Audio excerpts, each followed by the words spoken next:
Alors c'est un roman, c'est un récit à la première personne du singulier.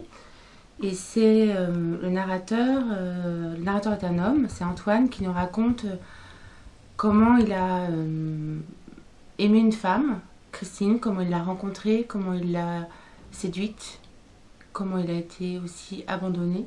C'est un récit qui nous plonge dans le passé, dans les années, fin des années 60, début des années 70. La trame du récit se passe à Lyon et dans un milieu de gens qui travaillent ensemble dans un lycée sur le plateau de la Croix-Rousse. Donc la ville, il y a comme ça une déambulation de l'homme souvent dans cette ville où il va arpenter les rues, à chercher, à connaître qui est cette femme, donc il va la suivre et il va pas seulement la suivre elle, mais aussi suivre son mari, puisqu'il va être témoin de la trahison de l'époux de celle qu'il aime, et il va faire en sorte que la femme qu'il aime découvre que son mari la trompe. Et c'est comme ça, j'ai l'impression, j'ai cherché à ce que on soit avec lui, avec ses contradictions, où parfois j'ai l'impression que voilà, il est aimable et parfois il est quand même capable d'une certaine perversité, donc il est assez double aussi. Et on sent que quelque chose se met en route, il y a une mécanique comme ça qui se met en route. Et j'ai l'impression, j'ai envie que ce soit assez dense, qu'on reste comme ça, qu'on se dise mais qu'est-ce qui va se passer, parce qu'en même temps c'est un récit qui s'adresse, on comprend que ça s'adresse à quelqu'un aujourd'hui, et tout se passe au passé. Et il y a comme ça quelque chose pour... mon souhait serait qu'on lise d'une traite. Comme ça, que ce soit tendu. On n'a pas envie de le quitter. Comme ça. En fait, j'avais envie de raconter une histoire. Au départ, j'avais presque même pensé à... Enfin, j'avais plutôt l'intention même d'écrire une sorte de grand synopsis qui était plutôt destiné au cinéma. Et quand j'ai terminé ce synopsis, qui en fait n'était pas du tout un synopsis, puisqu'il était beaucoup plus dense qu'un synopsis qu'on peut demander autour de... Je sais pas, le synopsis c'était 30 pages, et là on était presque à une centaine de pages, à la première personne du singulier. Et donc c'est presque une fois que c'était terminé que je me suis rendu compte que c'était un récit et pas du tout destiné au cinéma, avec comme ça quelque chose de la première personne. Donc c'est vrai que je pense qu'il y a quelque chose qui s'écrivait avec des images. Ça c'est certain. C'est-à-dire que je visualisais avant de... Je visualisais et j'écrivais. Je savais ce que j'avais envie de raconter. Je savais que j'avais envie de raconter comment un homme avait rencontré une femme, comment cette femme... comment ils ont vécu une passion, un amour... comment cet homme a cru à un moment, parce que cette femme était enceinte de lui, qu'elle pourrait quitter son mari et vivre avec lui. Ça, je savais qu'il y avait... Et comment cette femme aussi ne ferait un autre choix que celui-là. Donc ça, je savais que je savais que je voulais raconter ça. Après, tout ce qui se... Tout le décor aussi, je savais que ça se passait dans cette ville. Je connaissais un peu le passé de chacun des personnages. Ensuite, les situations, les rapports ou des personnages qui pouvaient être avec eux, ça en revanche, j'ai eu plein de surprises. Il y a des gens qui se sont invités dans le récit que j'avais pas du tout imaginé, ou des situations que j'avais pas imaginées. Par exemple, j'avais pas imaginé qu'Antoine serait capable d'espionner cette femme, d'espionner le mari et de faire en sorte que elle se rend compte de la trahison du mari. Ça, j'avais pas pensé, par exemple, à cette intrigue, alors que c'est l'intrigue principale du récit. Par exemple, ça, j'avais pas imaginé au départ. Oui. Ah oui, ça, la passion amoureuse, ça, je savais que j'allais écrire ça. Je savais aussi que j'avais envie de montrer Je savais que j'avais envie de montrer des gens qui ont fait comme ils ont pu. Voilà. Je crois que ça, c'était vraiment quelque chose que j'avais envie de... J'avais envie aussi qu'on les aime tous. Donc j'avais envie qu'ils soient complexes, qu'ils soient des hommes, quoi, enfin, des hommes, des femmes. Voilà, qu'ils soient complexes. Qu'on se dise pas, oh là là, lui c'est le gentil, lui c'est le méchant. C'est pas comme ça. Voilà, c'est pas simple comme ça. Ou alors c'est aussi simple que ça. En fait, c'est très simple. Je sais pas. Ouais, je me dis, j'avais j'avais envie, oui, j'avais envie qu'on les adopte, qu'ils soient proches de nous. J'avais envie que ce soit qu'ils soient accessibles. Et surtout, j'avais envie que les choses se construisent par des actions très très simples. Que quand pour avoir justement cette proximité, c'est-à-dire même leur façon de vivre, leur façon de s'habiller, presque il y a quelque chose, ça se passe fin des années 60, 70, et en même temps ça pourrait être aujourd'hui dans les situations, dans leur façon de vivre, il y a quelque chose de sobre. Ça ne veut pas dire que c'est simple ou misérabiliste, pas du tout, c'est des gens qui vivent simplement, sans que ce soit non plus des gens pauvres, mais c'est pas non plus des gens riches. C'est un milieu social comme ça, de fonctionnaires simples.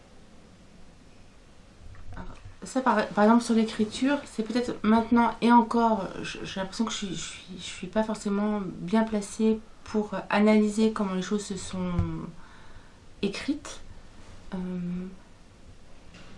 Ce que je sais, c'est que c'était comme si il y avait une trame qui était tenue comme ça, qui me tirait dans l'écriture, avec en même temps des images très très fortes avec, qui s'inscrivaient, avec des lieux très très précis, des positions de corps dans l'espace, des gens, vraiment la façon dont ils se tiennent, dont ils s'observent, ils se touchent, ils s'évitent, ils se déplacent dans l'espace. En fait, j'avais vraiment des visions spatiales, des gens dans les bureaux, dans la ville, à l'hôtel, dans les cafés, dans les restaurants.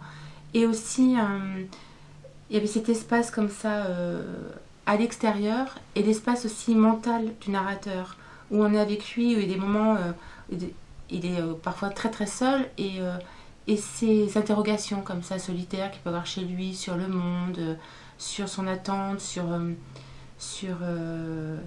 son observation de celle qu'il aime, des gens autour, de cette ville qu'il ne connaît pas. Il arrive dans une ville qu'il ne connaît pas, des gens qu'il ne connaît pas, un nouveau travail. Et,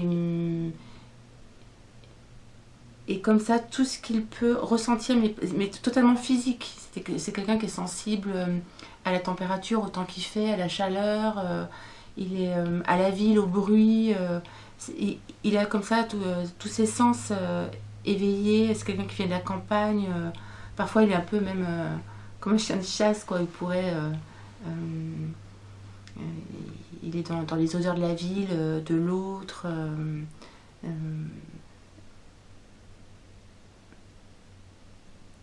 Donc après, sur l'écriture, par exemple, parfois, il y a quelque chose comme ça qui se met en place, parce que c'est comme si, pour faire ressentir la sensation, et puis tout à coup, c'est comme...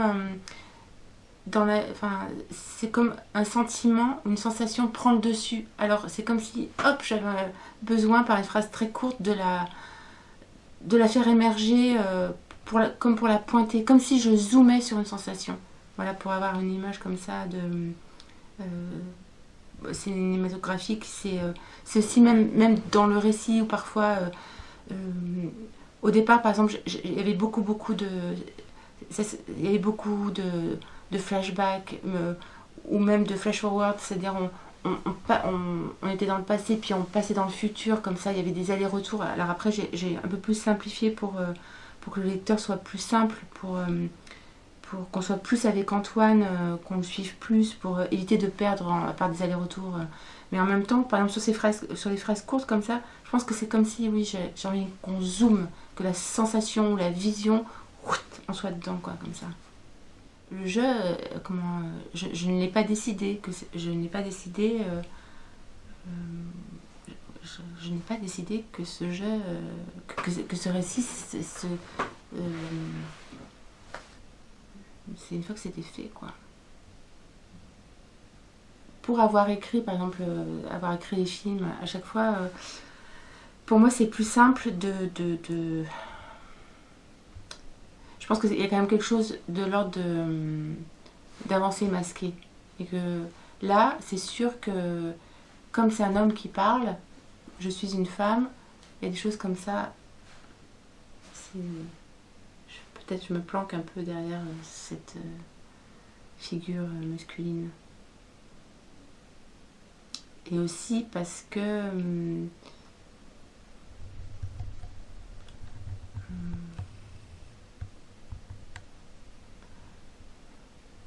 je crois que j'avais envie de faire entendre une voix que j'avais jamais entendue, qui a surgi de moi, en moi. Donc voilà, et cette adresse-là, j'avais envie de la faire, de la livrer. Voilà. Antoine s'adresse à l'enfant qu'il n'a pas connu, à son enfant. Et que dire sur les enfants? je sais pas. Ben, c'est un roman à la première personne du singulier, mais c'est pas moi qui parle, c'est un homme, et c'est un roman. Donc il y a des personnages fictifs qui pourraient faire penser à des personnages, à des gens qui ont existé ou qui existent encore aujourd'hui. Évidemment, je me suis parfois appuyée sur des figures de mon entourage d'hier et d'aujourd'hui, avec comme ça des choses qui sont complètement mélangées, tricotées différemment. Et c'est un roman. Donc, Première à éclairer la nuit, c'est tiré d'une chanson d'Anna Bachung, écrite par Gérard Manset, qui s'appelle Vénus. Et donc, j'ai emprunté cette phrase parce qu'Antoine, le héros, est sorti des ténèbres à chaque fois par une femme. Donc, c'est ce qu'il sauve, c'est la femme. Et c'est aussi, Vénus, c'est aussi l'étoile du berger. Et c'est là aussi d'où vient Antoine, puisque c'est un fils de berger. Donc, c'est quelqu'un qui est très sensible aux éléments et qui se repère même dans la ville en fonction du soleil, du lever du soleil. Il va choisir son appartement justement parce que le soleil se lève dans sa chambre et se couche, se lève dans sa cuisine et se lève dans sa chambre. Donc c'est vraiment quelqu'un qui est sensible tout le temps à la voûte céleste.